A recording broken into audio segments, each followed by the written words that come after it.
Si en 2025, Ouattara est président là, quand il a pris la Côte d'Ivoire en 2011, on était 22 169 154 personnes. Aujourd'hui, nous serons 32 494 200 personnes. Il faut qu'on arrive à expliquer aux Ivoiriens que le PIB nominal là, en milliards de francs CFA là, c'était 18 milliards 112 millions. Mais aujourd'hui là, on a multiplié ça par 3, on a 57 milliards 571 millions de francs CFA. C'était à nous d'expliquer dans cette semaine-là que quand le président Ouattara a pris ce pays-là, le taux de la croissance économique en 2011 était de moins 6,6%.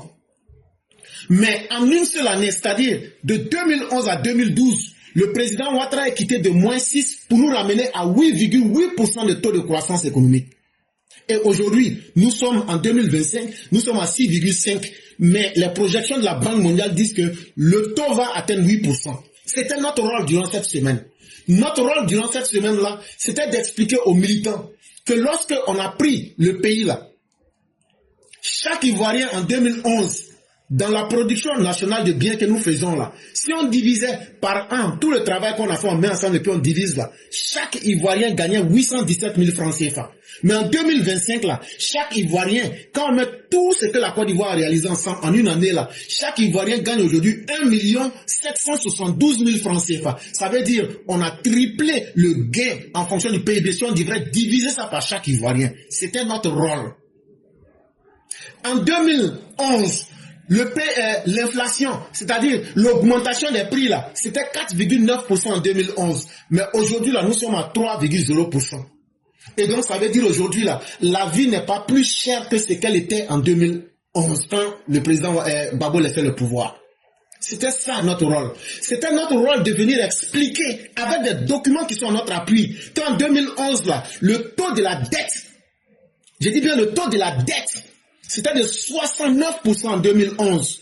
Mais en 2025, le taux de la dette de la Côte d'Ivoire se retrouve à 57%. Chers frères, ce que je suis en train de vous dire, ce ne sont pas des mystères. Hein. Ce sont des documents que le parti a mis à la disposition de tout le monde. Quand on évalue le taux de la pauvreté, en 2011, le taux de pauvreté était de 55,4%. Ça veut dire presque 55. Si tu prends 100 Ivoiriens, 55 étaient pauvres.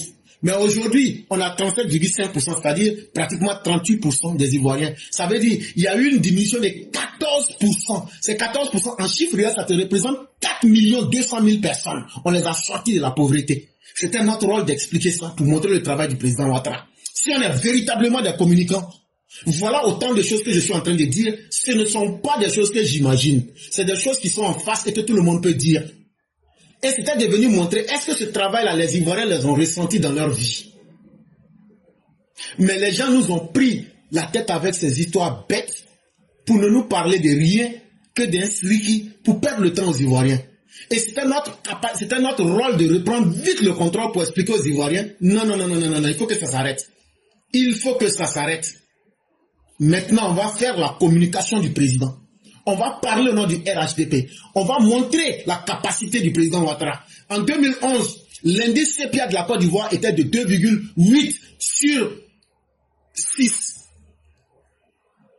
Mais aujourd'hui, nous sommes pratiquement à 3,90 sur 6. On ne fait qu'évoluer. Et qu'est-ce que cela représente? L'indice CPIA là, c'est 15 niveaux de gestion. Dans un pays là, on prend 15 niveaux et c'est ce qui fait qu'on a pu bénéficier du MCC, le Millennium Channel Corporation. Nous sommes le seul pays de l'Afrique subsaharienne qui a bénéficié du Millennium Corporation. Nous sommes le seul pays que les États-Unis respectent en Afrique de l'Ouest. Ils n'ont pas rompu leur politique commerciale avec nous. Et ça, c'est ce que nous devons expliquer à nos militants pour leur faire comprendre que nous avons un dirigeant qui est non seulement capable, mais qui a de la suite dans les idées et qui est capable de nous amener plus loin. En termes de sécurité, je ne fais pas de la propagande, mais j'explique ce qui est factuel.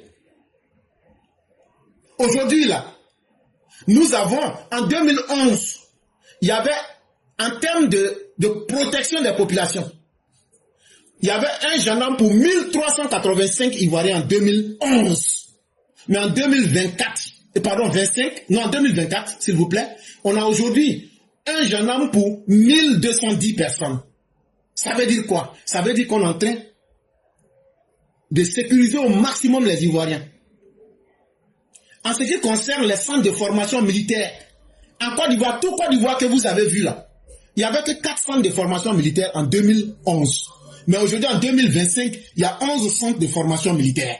Donc quand les Ivoiriens demandent, notre argent là où c'est parti là, là il y avait 4 centres pour te former là. Aujourd'hui, il y a 11 centres. Ça veut dire, quand tu fais 4 moins 11 là, ça te donne combien? Ça te donne 8. Non, ou mais 7, pardon. Il y a 7 centres de formation militaire qui ont été construits. C'est là-bas ton argent est parti. Là où tu avais un gendarme pour protéger 1385 personnes en 2011, aujourd'hui, tu as un gendarme pour 1210 personnes. C'est là-bas ton argent est parti. Les unités de gendarmerie mobile, là, qui sont dans nos régions à l'intérieur du pays, là, en 2011, il y en avait 153. Mais en 2025, là, il y a 203. C'est là-bas ton argent est parti. C'est ce message-là que nous, qui estimons que nous sommes des communicants, c'est ce message-là, nous, on doit aller pour expliquer ça à nos parents. Ça, là, ça veut dire quoi?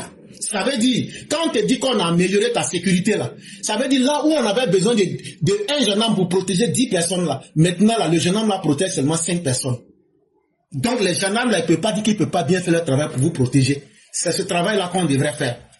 En termes d'administration, quand tu regardes aujourd'hui le nombre de fonctionnaires en général par rapport à ce qu'ils doivent servir, en 2011, un fonctionnaire était utilisé pour servir 1680 Ivoiriens.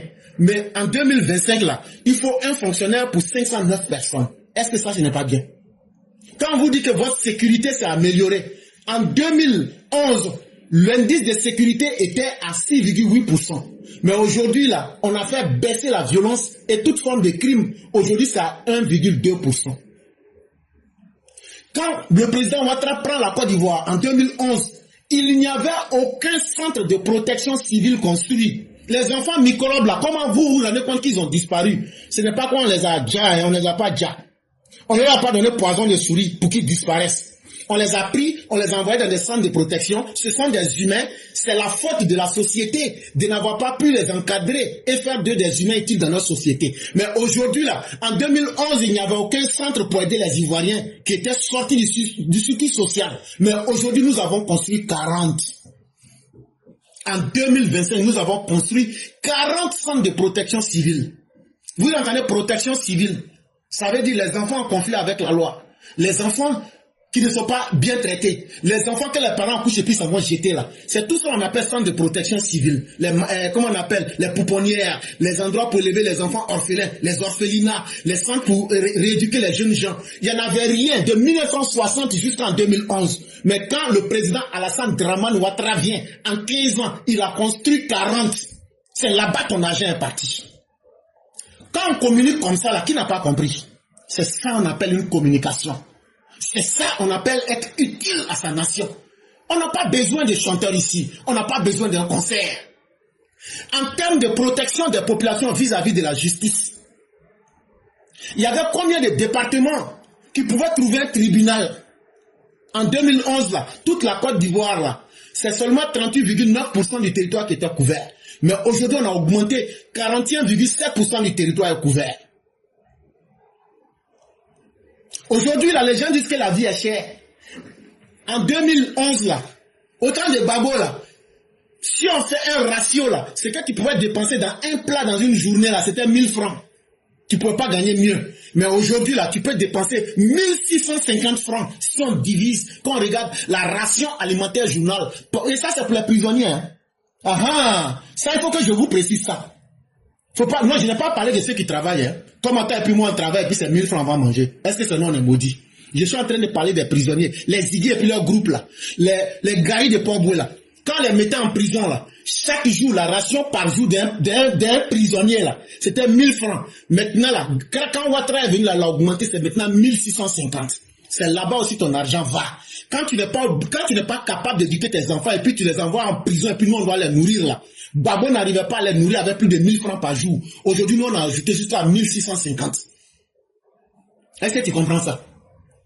Voilà. Si on t'explique comme ça, là, que tu dis qu'il n'y a pas de justice en Côte d'Ivoire, il n'y a pas de problème. Il faut nous donner le taux de traitement des plaintes des violations des droits de l'homme en Côte d'Ivoire. Il n'y en a rien eu. Zéro. Mais en 2025, là, On a traité 89,7% des cas. Quand les gens disent, en tant qu'humain, mes droits ont été violés, je suis venu me plaindre. On a traité les dossiers qui ont été déposés là, on a traité 89,7%. Toi, tu dis quoi? Toi, tu vas venir nous parler qu'il n'y a pas de droit de l'homme en Côte d'Ivoire. C'est qu'on a dit là, il faut nous prouver que ça faux. C'est de cette Côte d'Ivoire là que nous sommes en train de parler. Et personne ne pourra nous distraire. Tu sais, en 2011, tu sais, il y avait combien de fonctionnaires? Sur toute la Côte d'Ivoire, il y avait 153 368 fonctionnaires. Tu sais, le président Ouattara, quand il est venu, là où Gbagbo disait que on va diminuer le nombre de fonctionnaires, tu sais ce que le président Ouattara a fait en 2025? Il y a 314 310 fonctionnaires en Côte d'Ivoire. Ça veut dire, lui, il a multiplié le nombre par 3. C'est ce qui fait que nous, dans nos familles, aujourd'hui, tout le monde a fonctionnaire. Ça, là, c'est le bilan du président qu'on doit aller dire aux gens. Les chiffres que j'ai dit là, je ne peux pas me tromper. Prenez ça, récitez. Si quelqu'un dit c'est faux là, on vient, on met ça devant tout le monde. Les salaires ont été révalorisés. Et quand vous voyez, on a fait, les salaires de ceux, on a augmenté là. On a pris 3709,66 milliards pour augmenter le salaire des gens. De 2013 à 2024. Est-ce que ça là aujourd'hui, c'est pas mieux? Le déblocage des avancements par indice indiciaire, ce qui n'avait pas été fait depuis 1989.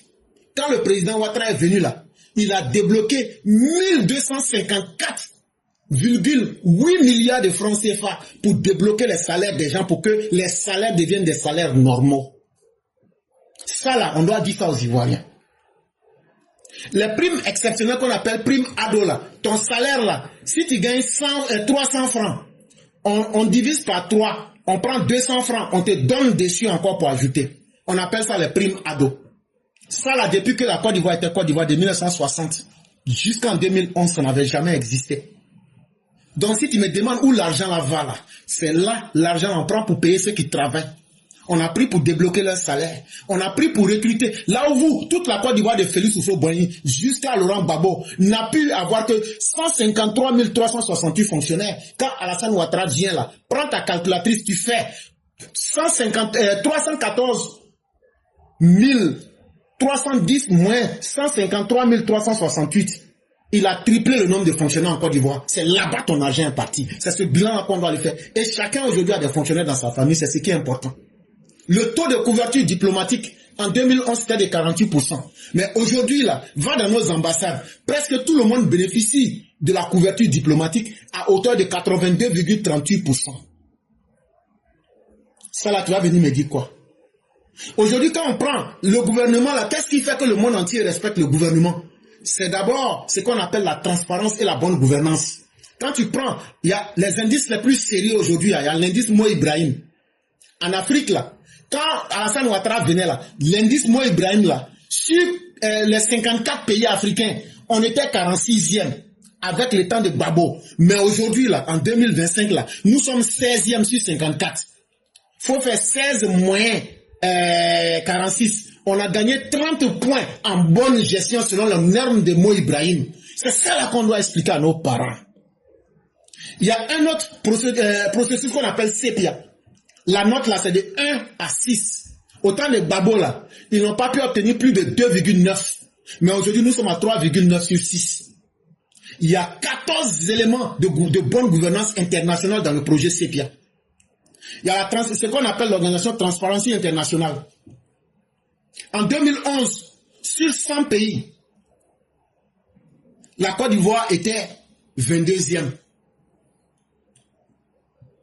Mais aujourd'hui, nous sommes classés. Non, pardon. La Côte d'Ivoire avait 22 sur 100. Vous m'excusez, ça ce n'est pas le rang. C'est le nombre de points par rapport aux choses. Sur 100 points, la Côte d'Ivoire avait 22 sur 100. Mais aujourd'hui, nous avons 45 sur 100. Je parle de l'indice Transparency International. En 2011, la Côte d'Ivoire avait 22 points sur 100 points. En 2024, là, 25, là, on a 45 sur 100. Qu'est-ce qui a augmenté? Où se trouve la bonne gouvernance? C'est le régime d'Alassane Ouattara. Donc, si vous voyez que je suis en train de vous donner ces éléments-là, c'est pour vous dire qu'il y a du grand travail qui a été fait.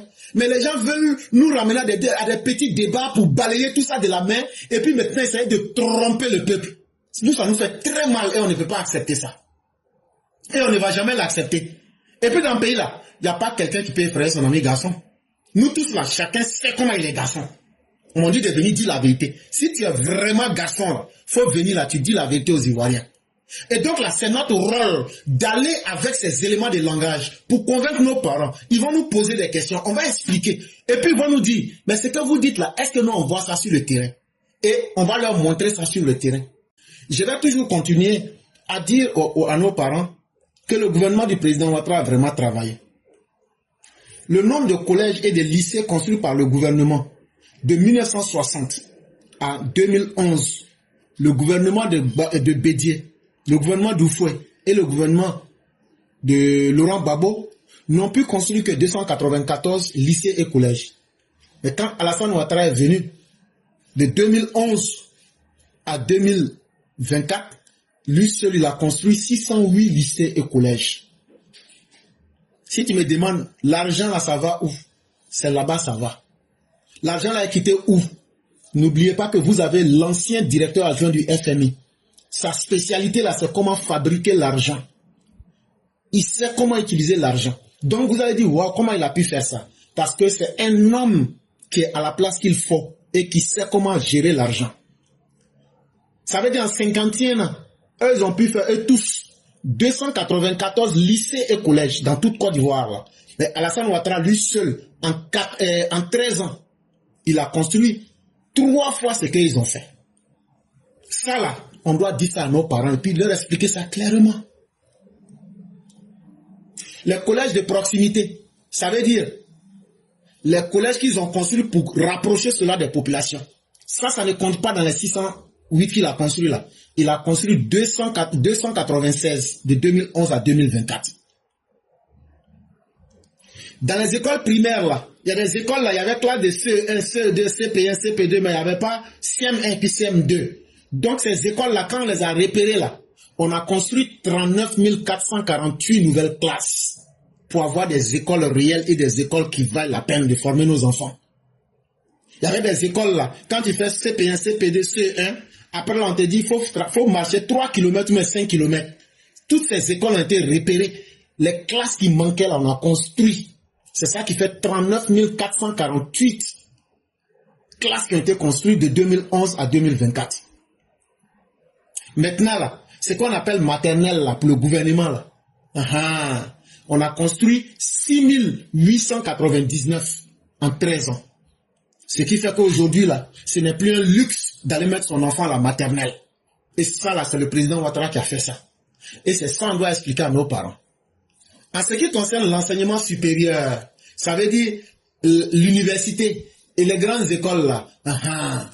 Quand le président Ouattara prend le pouvoir là, il y avait 3 universités seulement. Il y avait l'université de Cocody, il y avait l'université d'Andia-Brogua, et puis il y avait l'université de Bouaké. Mais aujourd'hui là, le gouvernement d'Alassane Ouattara a construit 6 lui seul. En 51 ans, Bédié, Gbagbo, Oufoué ont construit 3 universités. Si je veux même, je peux dire 2. Parce que l'université de Bouaké là, c'est Alassane Ouattara qui a construit ça dans sa coopération avec l'UNICEF. Mais on n'a qu'à leur donner ça cadeau. On leur donne les 3 là, on n'a qu'à leur donner ça cadeau.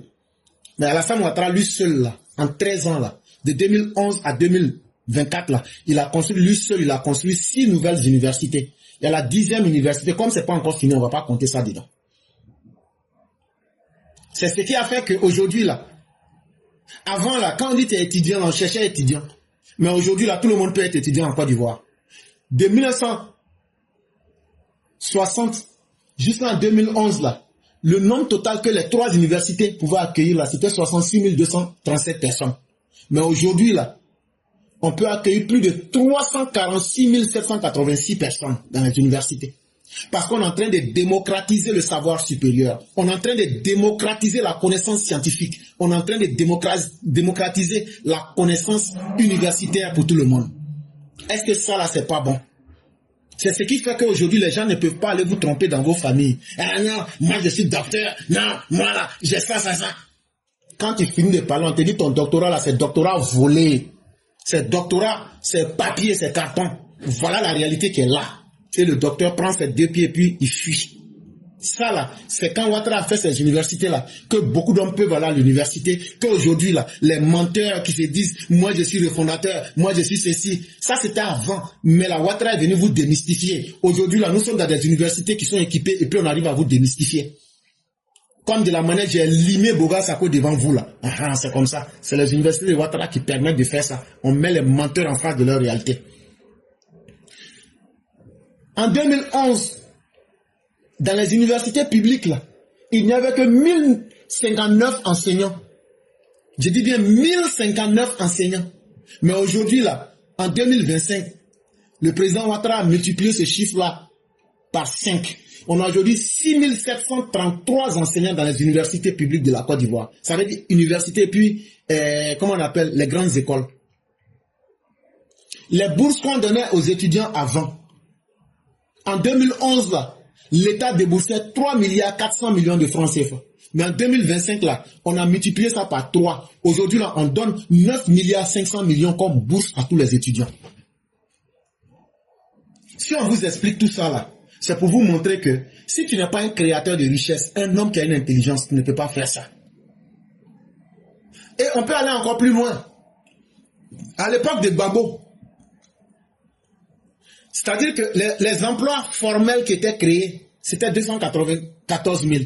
Mais aujourd'hui, le gouvernement d'Alassane Ouattara a créé 1 441 676 emplois formels qui sont en lien avec le secteur privé et le secteur public, tous les deux mis ensemble. Les gens qui ont bénéficié des formations pour pouvoir les insérer là, en 2011, sous le régime de Gbagbo, c'est seulement 907 personnes. Mais le président Ouattara, comment on appelle, de 2011 à maintenant, lui seul, il a formé 49 672 personnes. Au temps de Gbagbo, là, en 2011, là, c'est 108 personnes qui ont eu des projets d'entrepreneuriat pour dire, voilà, l'argent, il faut aller entreprendre quelque chose. Mais le président Ouattara, en 2025, il y a 142 000. Je dis bien, là où il parle de 108 personnes, le président Ouattara parle de 142 086 personnes. De l'époque d'Oufoué jusqu'à en 2011, là, les projets pour bénéficier aux jeunes et les projets dans les services civiques pour aider les jeunes qui sont en dehors du circuit social, là, ça n'existait pas. Le bilan, c'est zéro. Régime du PDCI, régime du PPACI, c'est zéro. Mais le président Ouattara, en 13 ans, il a pu insérer 55 496 jeunes gens pour aujourd'hui faire des citoyens dignes et des citoyens modèles. Les gens vont me dire, mais au niveau de la santé, ça ne va pas. Et d'autres même vont jusqu'à nous dire que le Sénégal va mieux que la Côte d'Ivoire. Il n'y a pas de problème. Mais la réalité est là. Le 19, les Sénégalais ont dit qu'ils vivent très mal, hein, et que tout va mal. Ça, c'est du réel, c'est du pratique. Les Sénégalais ont marché. Ils disent que tout va très mal. Et que tout est glisio dans leur pays là-bas. Je crois hier, j'ai fait une émission, j'ai bien expliqué ça là-bas. Bon, vous les gars qui venez critiquer, je suis en train de donner des éléments de langage. C'est un document de 226 pages. Je lis, je fais la synthèse et puis je vous donne les arguments. Ça veut dire, vous devez prendre ça pour vous défendre. L'espérance de vie, c'est-à-dire quand tu nais là, jusqu'à combien de temps tu peux vivre? Au temps de Gbagbo là, tu ne pouvais pas vivre plus de 55,97 années. Ça veut dire, si on veut être réel, tu ne pouvais pas vivre plus de 60 ans.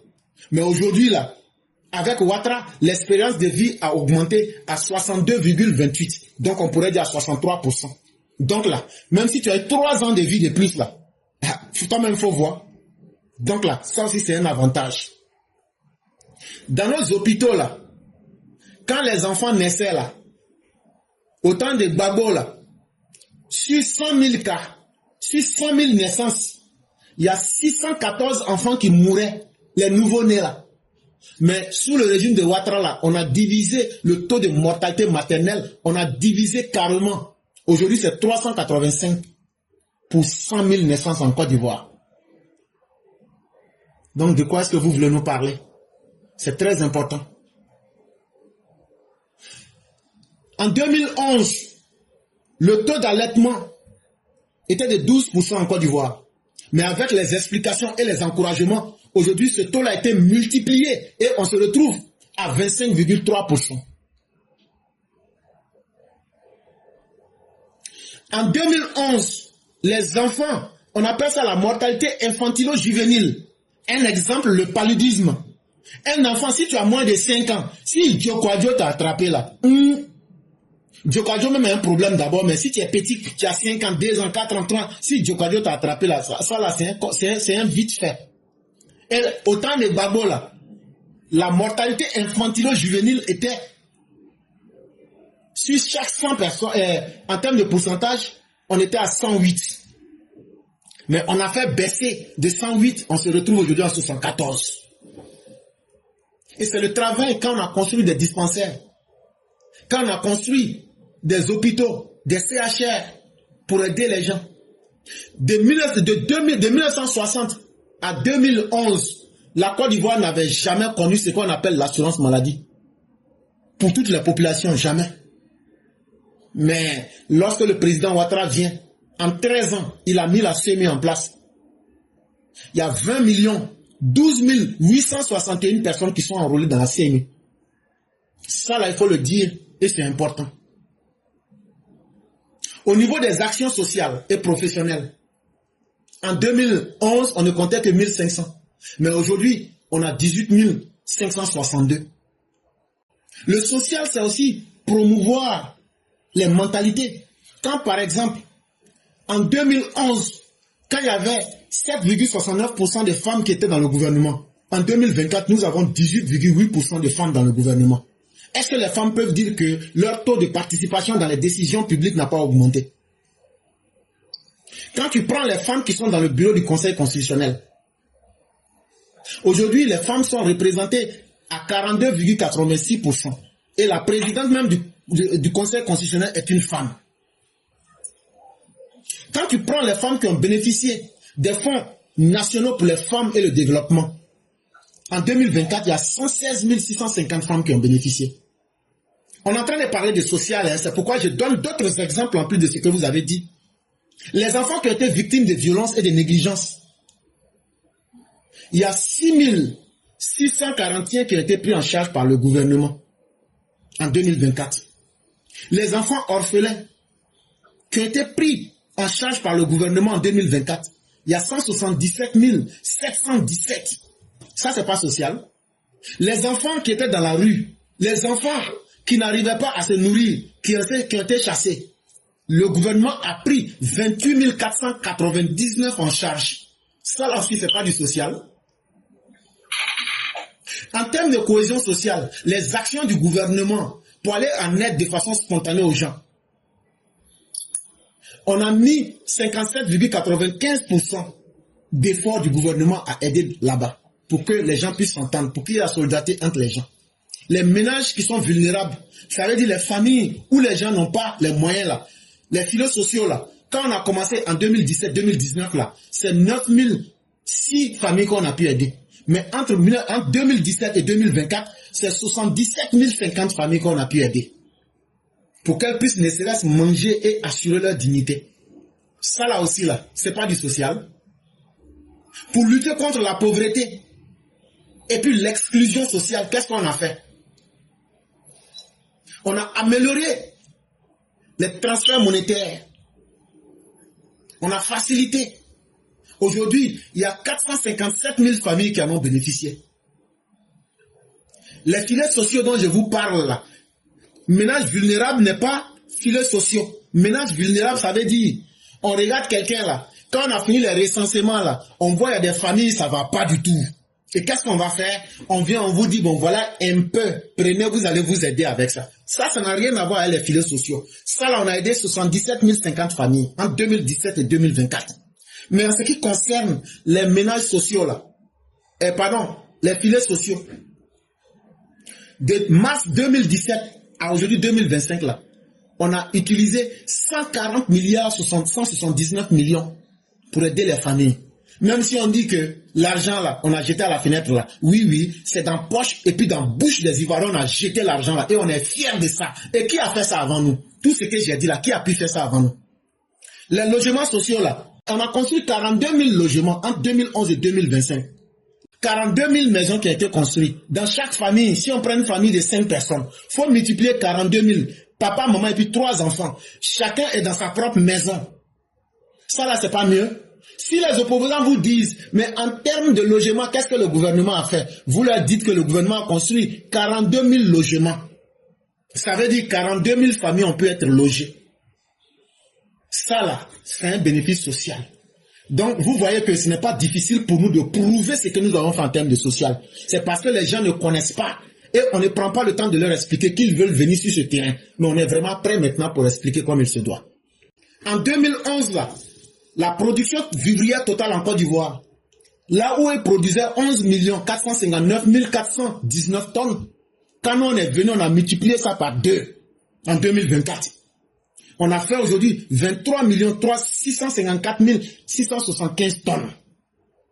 En 2011, là, il n'y avait que 5 550 tonnes de riz qui étaient produits en Côte d'Ivoire. Mais aujourd'hui, je vous parle en 2025, on a plus d'1 547 734 tonnes de riz qui est produit en Côte d'Ivoire. La production de cacao en 2011, là où elle produisait 1 511 250 tonnes, aujourd'hui, nous, on produit 1 890 442 tonnes. L'anacarde en 2011, là où elle produisait 400 000 tonnes, nous, on produit aujourd'hui en 2025 944 673 tonnes. L'anacarde, quand on prend et puis on transforme en Côte d'Ivoire, en 2011, eux ne transformaient que 2,4% de l'anacarde. Aujourd'hui, nous, on transforme 36,42% de l'anacarde aujourd'hui. L'EVA, là où elle produisait en 2011 238 717 tonnes, nous on produit aujourd'hui 1 686 599 tonnes. C'est de cela qu'il est question. Lui-même qui est un expert dans le business, venons sur les questions des routes. Aujourd'hui en Côte d'Ivoire, quand tu prends les pistes rurales qu'on a pu réaménager puis réhabiliter, c'est au nombre de 27 743 km.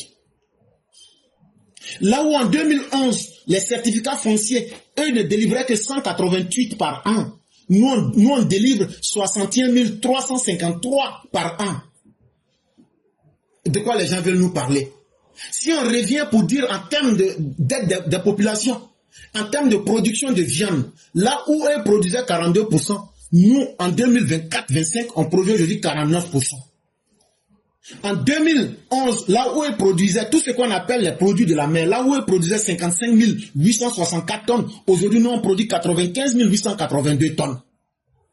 Ce qu'on appelle poulet, la volaille, elle en 2011, il produisait 38 550 tonnes. Aujourd'hui nous on produit 133 065 tonnes. Quand on parle des œufs, quand on mange œuf et puis on peut griller là où elle produisait 40 666 tonnes, nous on produit aujourd'hui en 2025 87 707 tonnes d'œufs en Côte d'Ivoire.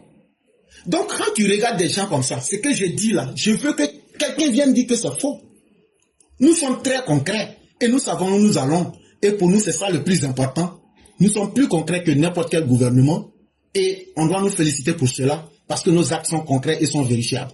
Quand on prend le pays en 2011, il faut qu'on le rappelle aux Ivoiriens. Le produit intérieur brut de la Côte d'Ivoire, c'était de 18 milliards 112 milliards, pardon.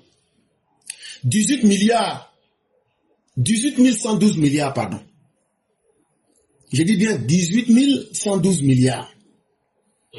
Ça veut dire le produit intérieur brut cher par an. Ça veut dire nous tous les 32 millions de personnes qui sont en Côte d'Ivoire. Quand nous tous on travaille l'année là, notre travail là, bénéfice que ça produit là, c'était 18 112 milliards en 2011. Mais quand le président Ouattara prend le pouvoir, en 15 ans, il a multiplié ça par 3. Ça veut dire quand il dit la Côte d'Ivoire au travail là, aujourd'hui on a 57 577 milliards. Ça veut dire que le pays travaille. Si on prend cette somme là, à autant de Gbagbo là, la richesse que tous les Ivoiriens génèrent sur une année, et puis on partage là. En 2011 là, chaque Ivoirien, chaque personne qui vit en Côte d'Ivoire obtenait le salaire qu'on te donne, toute ta richesse là, c'était 816 994 francs CFA. Mais aujourd'hui c'est passé à 1 771 925 francs. Ça veut dire on a multiplié par 2. Chers frères, le pays travaille. Quand on prend le pays, je parle du taux de la croissance par rapport au PIB. Notre PIB était à moins 6,6% en 2011. Mais en 2026, le président Ouattara met notre taux à plus 6,5% en 2025. Quand on prend le produit national brut c'est quoi? Le produit national brut, c'est la richesse que tous ceux qui sont à l'intérieur et à l'extérieur de la Côte d'Ivoire, ça veut dire toi qui vis en dehors de la Côte d'Ivoire, la richesse que tu as produite, et en tant qu'Ivoirien là, quand on met tous ensemble avec ceux qui ont été produits à l'intérieur là, en 2011, on était à 17 646 milliards de francs CFA. Mais figurez-vous qu'en 2025, on a multiplié ça par 3. On est aujourd'hui à 54 677 milliards de francs CFA. Ce qui fait qu'aujourd'hui, là, si tu prends tous les Ivoiriens qui sont sur la planète Terre, en 2011, si on partageait la richesse que nous produisions, le PNB, là, si on partageait, là, chaque Ivoirien allait avoir, en 2011, 795 958 francs CFA. Mais en 14 ans, Alassane Ouattara a multiplié ça par 3. Aujourd'hui, chaque Ivoirien aura 1 682 464 francs CFA. Quand Gbagbo laisse le pouvoir en 2011, là, le taux d'inflation, ça veut dire le prix des produits augmente, là, c'était à 4,9%. Mais aujourd'hui, là, on a fait baisser ça, c'est à 3%. Ça, c'est très important.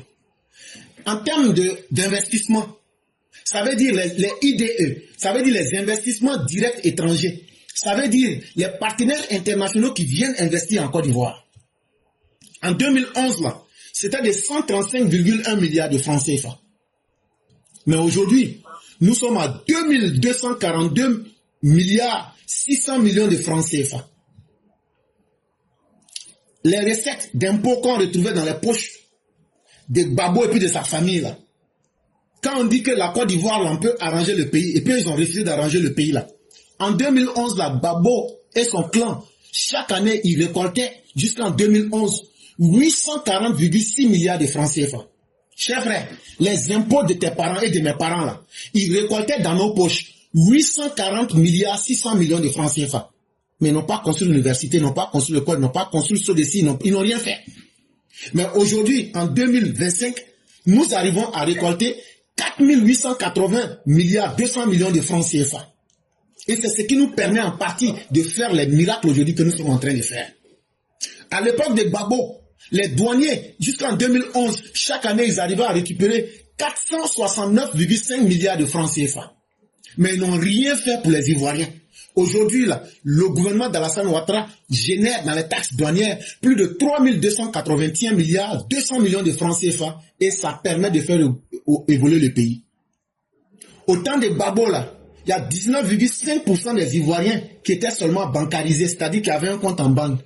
Au temps d'Alassane Ouattara, on a presque multiplié par 2. On a aujourd'hui 31,2% des Ivoiriens qui sont bancarisés depuis 2023. Bon, quand tu regardes tout ce travail qui a été fait là, le monde entier se rend compte parce que ça, ce sont des informations clés que les gens intelligents comprennent, ils analysent, ils disent que ce pays a des dirigeants très sérieux. Regarde par exemple au niveau des routes. En 2011, là, de 1960 jusqu'en 2011, là, le nombre de routes qui étaient goudronnées en Côte d'Ivoire, c'était 6514 km. Mais quand le président Ouattara est venu là, il a poussé ça jusqu'à c'est devenu maintenant 8500 km. L'ensemble des autoroutes en Côte d'Ivoire, là, c'était 142 km. Mais en 2025, là, le président Ouattara a transformé ça à 400 km. Quand on prend nos villes, là, les goudrons qui sont à l'intérieur de nos villes, là, quand le président Ouattara prend le pouvoir, en 2011, c'était 4000 km qui a été réalisé de 1960 en 2011. Mais aujourd'hui, là, lui seul, il a ajouté 966 km sur les voiries urbaines qui ont été bitunées. Aujourd'hui, on a 4966. Si tous les présidents travaillaient comme Ouattara, là, et je vous ai parlé des recettes des douanes, des recettes des impôts, c'est parce que les gens ne veulent pas travailler. Ils veulent prendre votre argent pour bouffer. Et moi, là, je vais vous dire, n'acceptez pas. Aujourd'hui, le président Ouattara, quand il est venu là, les ponts et échangeurs qu'on avait en Côte d'Ivoire là, il y avait 327 ponts et échangeurs en Côte d'Ivoire. Quand il est venu là, lui seul, c'est que les autres ont fait 327 là, lui il a multiplié ça par 2. Aujourd'hui on a 769 pont et échangeur en Côte d'Ivoire. Ça veut dire lui seul là, toute la Côte d'Ivoire là.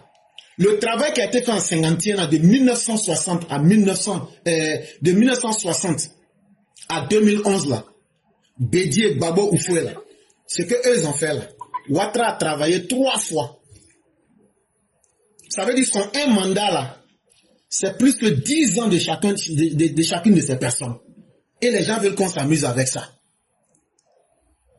Grâce au président qui a mis des moyens de transport aérien.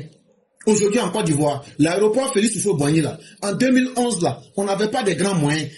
Le nombre total de voyageurs là, en 2011, c'était 646 942. Mais aujourd'hui, en 2025, nous sommes à 2 535 451 personnes. Parce qu'on a notre propre compagnie qui prend aujourd'hui les gens. Le fret commercial, ça veut dire les bagages lourds que les avions transportent là.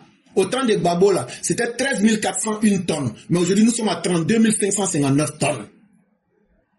Quand on parle des mouvements des aéronefs, ça veut dire les mouvements des avions dans le ciel là. En 2011, là, la somme totale, c'était 19 212. Mais aujourd'hui, nous sommes à 33 104. Ça veut dire qu'on a multiplié par 3. Un monsieur comme ça, vous allez venir nous parler n'importe quoi. Si les dirigeants du RHDP sont incapables de faire une communication, nous autres, là, nous allons faire ce que nous pouvons.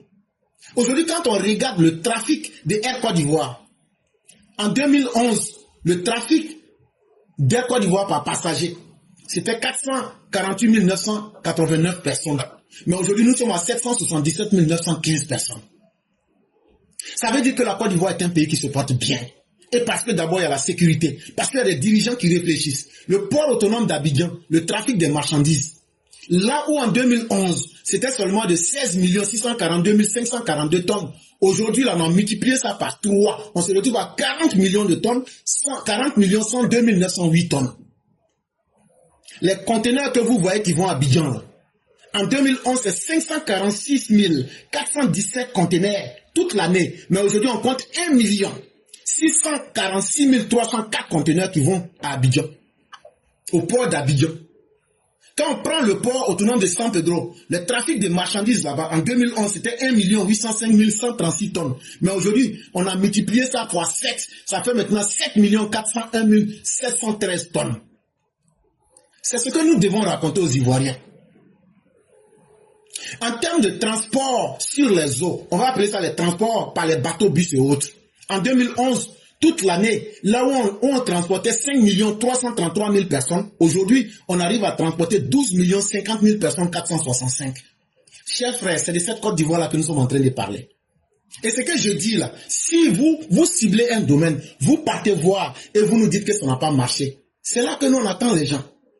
Quand le président Ouattara prend le pays, la Sotra que vous voyez là, la Sotra n'avait que 1022 bus. Je dis bien 1022. Je ne me trompe pas sur les chiffres. Mais aujourd'hui, en 2024, on a multiplié ça par 2. On a 2050 bus. Mais il y a un bus qu'ils ont brûlé, quoi. Yopougon, là. Mais ils vont payer. On va enlever ça dans leur jeton. De rendre viagère, on va enlever ça dedans. Je te coupe pas, pardon, il n'y avait même pas 1000 et quelques bus même. Les bus étaient pourris quand le président prenait le pouvoir. Il n'y a même pas de bons bus. Il n'y a pas de problème. Mais au moins, on va leur donner aussi cadeau. Comme l'université Alassane Ouattara, là. On va leur donner ça cadeau. Parce que c'était avant 2011. Sinon, tout le monde sait que c'est Alassane Ouattara qui a construit l'université de Bouaké en 1992. Mais même dans ça, Alassane Ouattara a ajouté 6 universités lui seul. Chers Ivoiriens, tout ce travail qui a été fait là, ça a été fait avec l'argent des étrangers, ça a été fait aussi avec vos impôts. Donc il n'y a pas de mystère.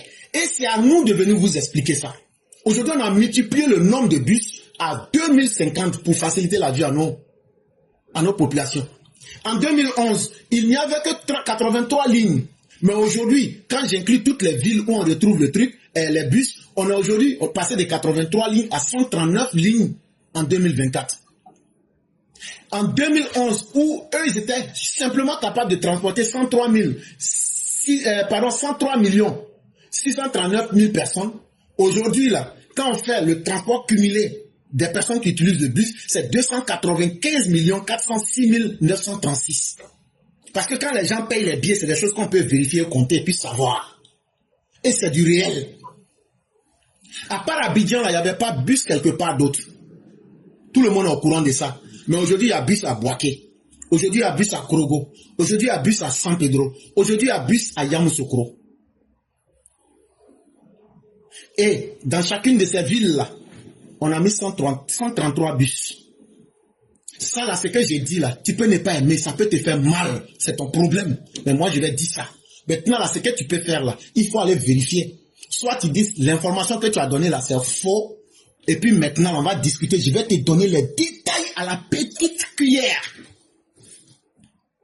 C'est de cela qu'il est important. Et ça, c'est le travail d'un homme capable. On va revenir pour vous parler un peu de l'eau qu'on boit là. C'est très important. Parce que quand on parle de stabilité, comme c'est un mot là, les gens pensent que c'est facile. Mais c'est du grand travail qui a été fait. En 2011 là, sur toute la Côte d'Ivoire, par jour là, la Côte d'Ivoire, la SODECI ne produisait que 350 000 mètres cubes d'eau par jour. Mais aujourd'hui, nous produisons 3 fois la quantité. Ce qui veut dire que les infrastructures ont été multipliées par 3. Ce qui fait qu'aujourd'hui, en 2025, là, on produit 1 4 944 mètres cubes d'eau par jour. Ça veut dire qu'on a augmenté le bonheur en eau pour les Ivoiriens 3 fois. Les quartiers où il n'y avait pas assainissement amélioré, où il n'y avait pas de caniveau, où il n'y avait pas tout ce qui est là pour parler de la propriété. En 2018, là, en termes national, sur tout l'étendue du territoire, on n'avait que 18%. Mais aujourd'hui, là, on a multiplié ça par 3, on se retrouve à 37% aujourd'hui. En 2011, là, les 22 millions d'Ivoiriens, là, il y a 11 millions qui n'avaient pas accès à l'eau potable. Ça veut dire l'eau propre pour boire et puis se laver. Mais aujourd'hui, là, on a ajouté 30% dessus en 13 ans. Aujourd'hui, 80% des Ivoiriens ont accès à l'eau potable. Donc, de quoi est-ce que les gens veulent nous parler? Aujourd'hui, là, quand le président Ouattara prend le pays en 2011, il n'y avait aucune station qui traitait les boues et les vidanges, les saletés. Il n'y en avait pas dans le pays. Mais aujourd'hui, on a 6 centres de traitement des boues et des vidanges pour améliorer les conditions de vie des Ivoiriens. Et ce n'est pas seulement Abidjan. En 2011, là où c'était 14 localités qui bénéficiaient de quelques services de propriété, aujourd'hui, en Côte d'Ivoire, nous avons 25 localités. Et ça, c'est tout cela qu'on appelle le développement. Si les autres en ont été incapables, mais qu'ils veulent critiquer pour savoir soulager leur conscience, nous allons leur rappeler que du travail a été fait. On a pris un pays en guerre et on a transformé ce pays-là. Et il faudrait que les gens apprennent à nous respecter. Parce que ce que nous avons fait là, ni leur père, ni leur mère n'ont été capables de faire. Et donc, celui qui a pu faire ça, il faut qu'on le respecte. Et il faut qu'on sache comment lui parler. C'est ce qui est important. Vos petites conneries de couillons là, ça ne se passe pas avec lui. Il est d'abord l'ancien directeur adjoint du FMI. C'est quelqu'un qui a un niveau de renseignement très élevé. Et vos petites conneries de couillons là, ça ne peut pas se jouer sur sa tête.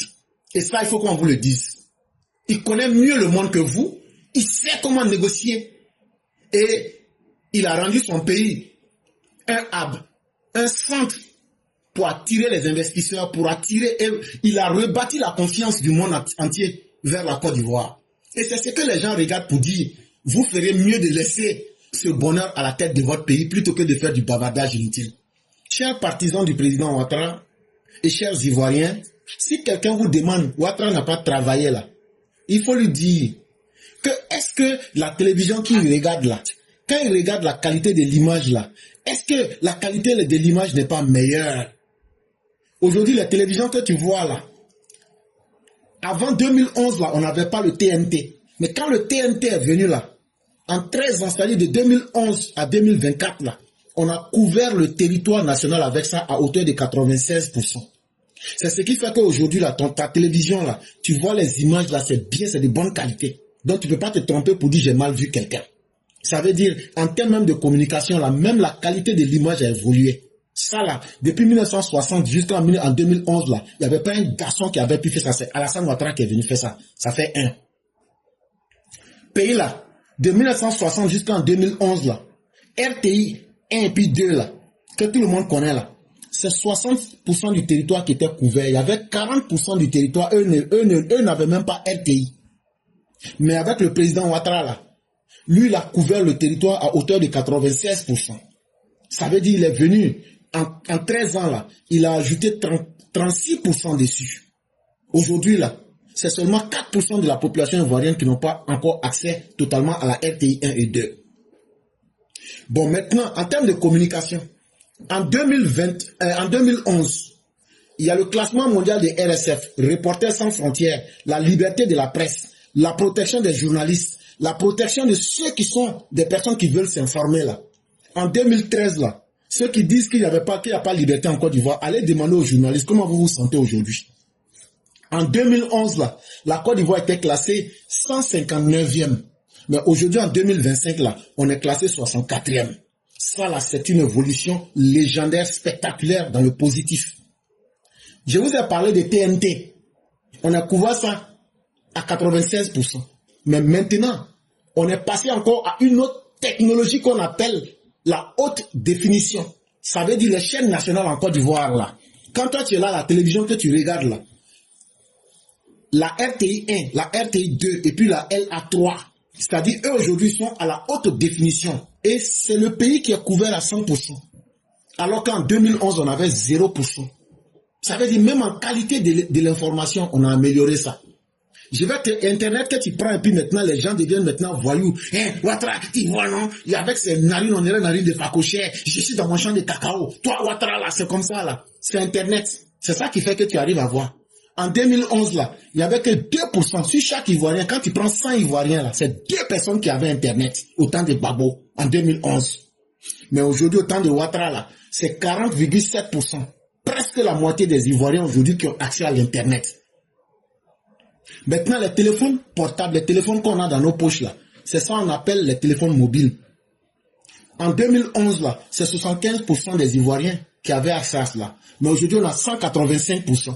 Il y a des petits malins qui vont dire, mais tu es tellement bête. Comment on peut trouver 185%? Bon, je vais t'expliquer ce qu'on appelle 185%.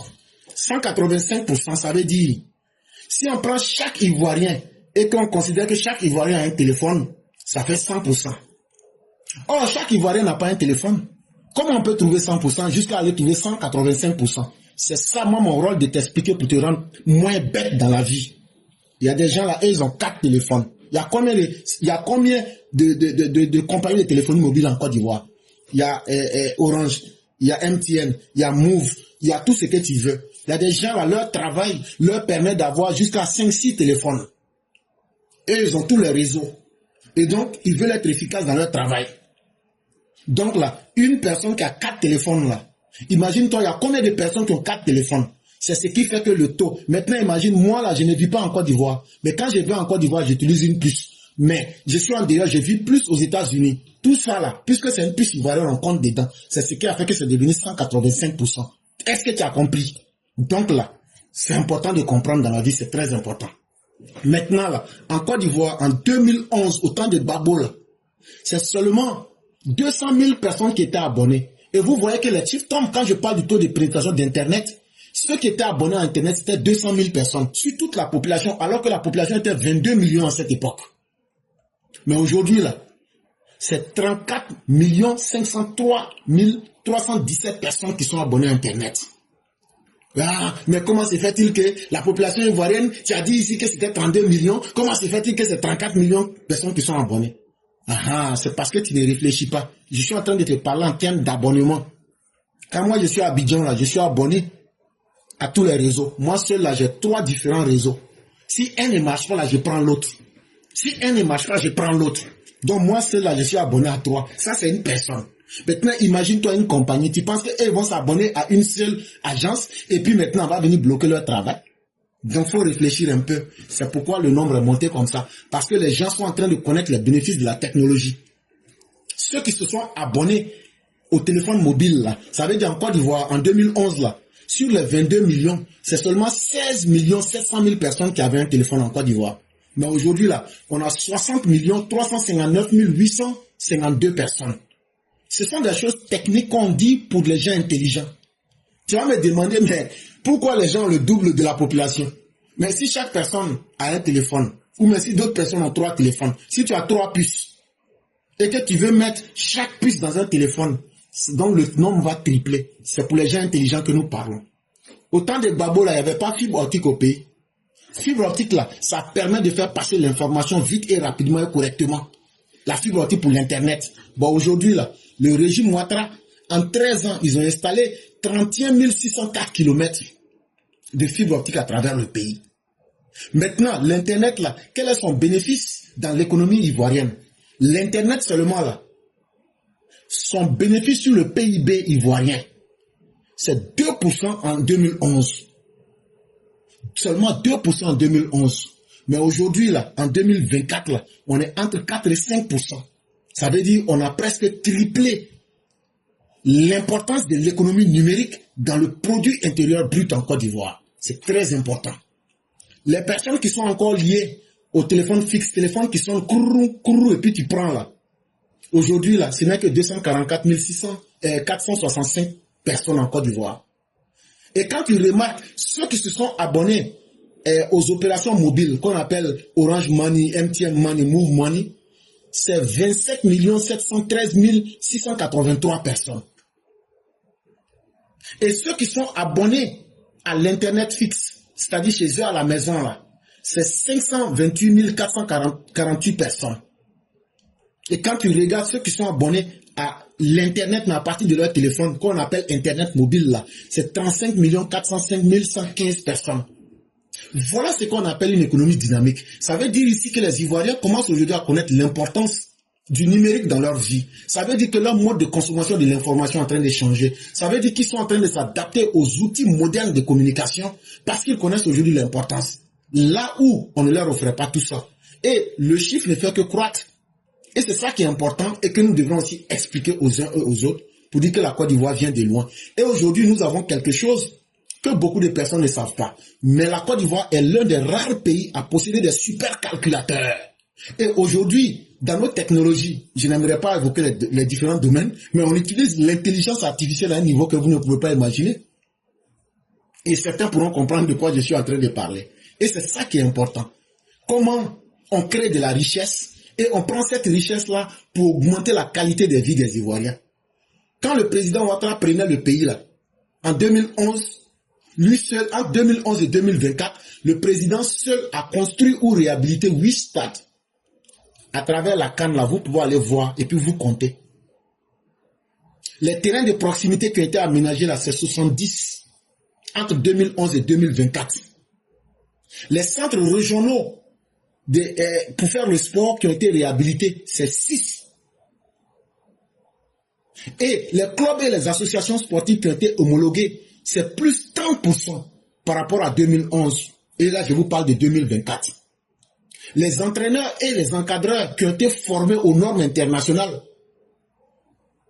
plus de 4500 personnes ont été formées entre 2011 et 2024. Ça veut dire la Côte d'Ivoire aujourd'hui, même les entraîneurs, on les a formés selon les normes internationales. Et tout ça, là, ils bénéficient et ils travaillent. Et toi, le vaurien, tu t'assois que toi, tu n'arrives pas à manger. Parce que tu n'as pas développé de talent. Parce que tu es un paresseux, tu attends Laurent Gbagbo pour mettre une nourriture dans ta bouche comme un oisillon. Tu vas mourir de faim. Il ne faut pas aller travailler, il faut continuer.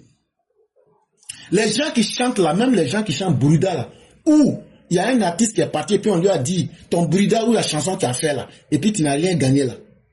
Le Bourida là, en 2012, quand Gbagbo laissait le pouvoir là, c'était 59 591 229 francs CFA. Mais aujourd'hui, sur Alassane Ouattara, ce qu'ils ont là, c'est 1712 393 411 francs CFA. Ça veut dire que les artistes vivent aujourd'hui de leur art. Et dans cet argent que je t'ai dit là, en termes de droits là, il y a 5 496 899 350 000 francs qui ont été reversés aux artistes. Donc toi, tu vas nous parler de quoi ici? Et c'est de cela, quand tu vis de ton travail, tu vas bénéficier. Les sites et les éléments ivoiriens inscrits à l'UNESCO, ça veut dire, l'UNESCO là, si par exemple tu t'en vas à la maison de Federer qui est à Bassam là, on a réinscrit, autant de Gbagbo là, ils n'ont pu inscrire que 3 sites. Dans les éléments des sites reconnus par l'UNESCO. Mais Gbagbo a fait 11 ans de pouvoir. Mais Ouattara là, lui il est venu de 2011 à 2012 là, ils ont pu faire inscrire 7 parce qu'on a une diplomatie qui attire et qui convainc les gens d'investir dans les anciens bâtiments ou bien dans des monuments pour que le monde entier puisse venir les visiter. Et pour vous dire que en 2012, quand Alassane Ouattara prend le pouvoir, les entreprises culturelles qui ont été créées de 1960 jusqu'en 2012, c'était 2881. Mais en l'espace de 13 ans, on a triplé le chiffre. Même la culture, il y a 6070 nouvelles entreprises culturelles qui se sont créées. Parce qu'on a facilité la création des entreprises pour que chacun puisse vivre de son métier. Et c'est ça qu'on appelle aussi la redistribution des richesses.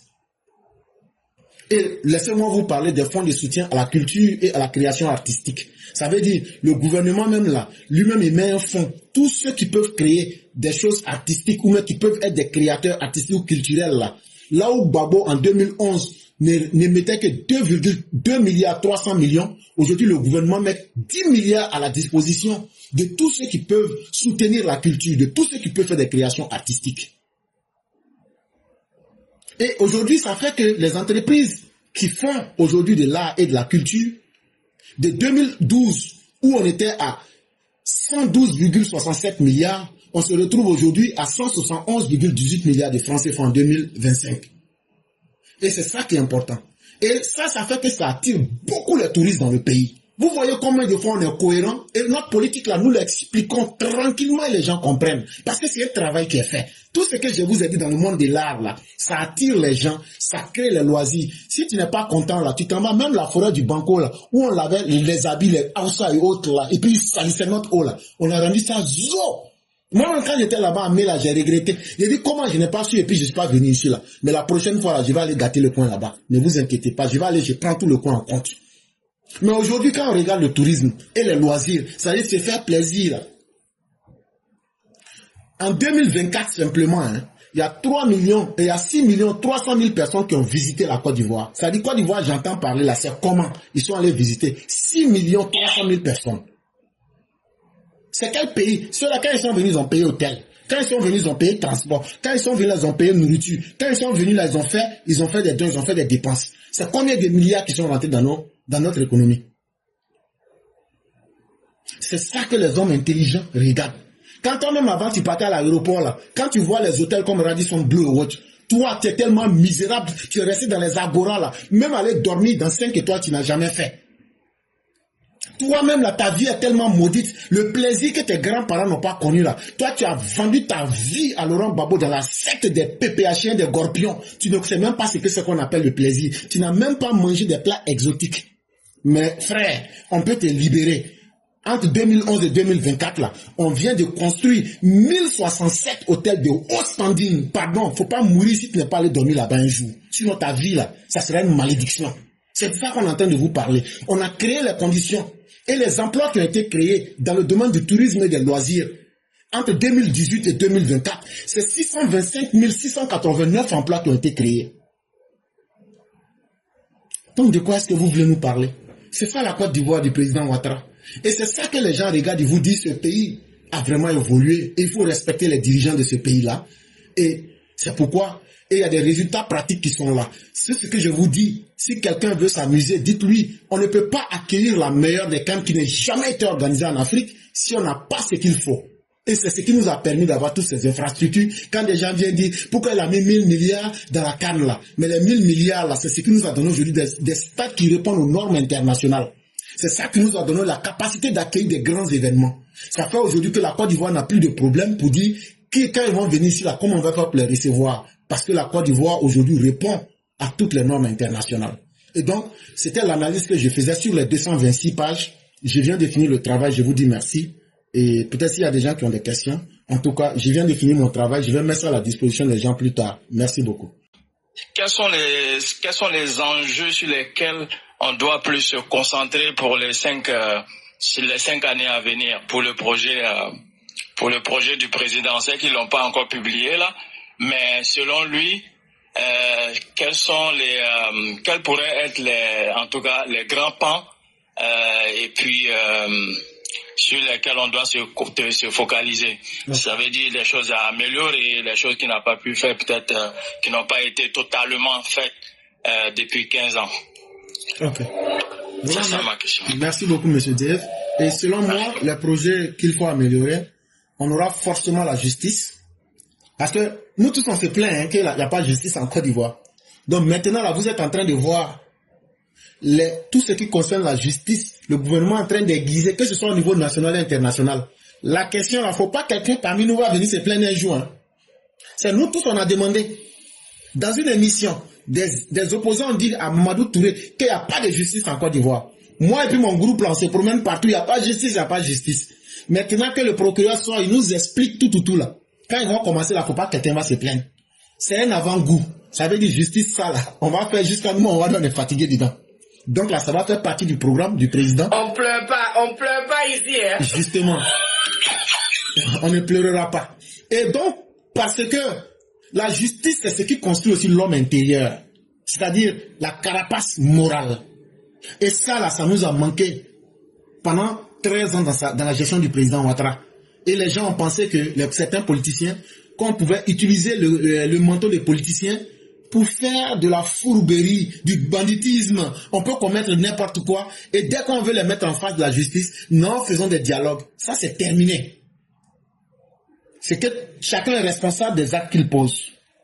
La deuxième chose qu'il faut améliorer, malheureusement, ça sera l'aspect sécuritaire. Ce n'est pas à l'intérieur de la Côte d'Ivoire, mais à l'extérieur de la Côte d'Ivoire. Parce que nos voisins, quand on regarde les pays dans lesquels ils sont, eux-mêmes, ils ont pris une menace internationale pour mettre ça en Afrique de l'Ouest. La menace russe, on sera obligé de dégager des fonds pour nous protéger contre la menace russe. Malheureusement, ça va nous prendre des ressources qu'on aurait pu mettre dans d'autres domaines. Ça, c'est un deuxième domaine qui va nous aider. Et puis maintenant, le président, comme il l'a annoncé, il va essayer de créer le talent, de réveiller le talent des jeunes gens, l'innovation. Et ça, c'est pourquoi vous avez vu, on va créer des centres d'incubation. Ça veut dire des centres pour faire naître des talents. Même si toi, tu as un talent que tu peux fabriquer des paniers avec quelque chose là, si ça peut rentrer dans un cadre et que ça peut impressionner la population, on va faire des créateurs pour qu'ils puissent vendre la création et ce que les Ivoiriens créent. Voilà plus ou moins 3 événements. Et ça va de pair aussi avec l'instruction académique, c'est-à-dire l'école, et puis la formation des jeunes gens. Et puis, un 4e niveau, ça sera l'industrialisation. Je ne sais pas si on aura des industries pleines en Côte d'Ivoire, mais déjà pour ce que nous voyons, la Côte d'Ivoire qui ne pouvait même pas transformer son cacao, mais aujourd'hui qui est premier broyeur de cacao, ça veut dire qu'aujourd'hui, demain, est-ce que nous ne serons pas aussi parmi les faiseurs de chocolat? Et donc, ça veut dire qu'aussi, il y a l'industrialisation, il y a l'innovation, il y a la justice, il y a la sécurité. Selon moi, voilà les 4 points sur lesquels le président va se baser. Puisque en termes de diplomatie internationale, en tout cas, il a déjà battu tous les records et il a fait ses preuves là-bas pendant trop longtemps. En termes économiques, il a déjà fait ses points et là, il ne peut pas échouer parce que c'est son domaine. Et donc, voilà plus ou moins les points qu'il faut améliorer selon moi.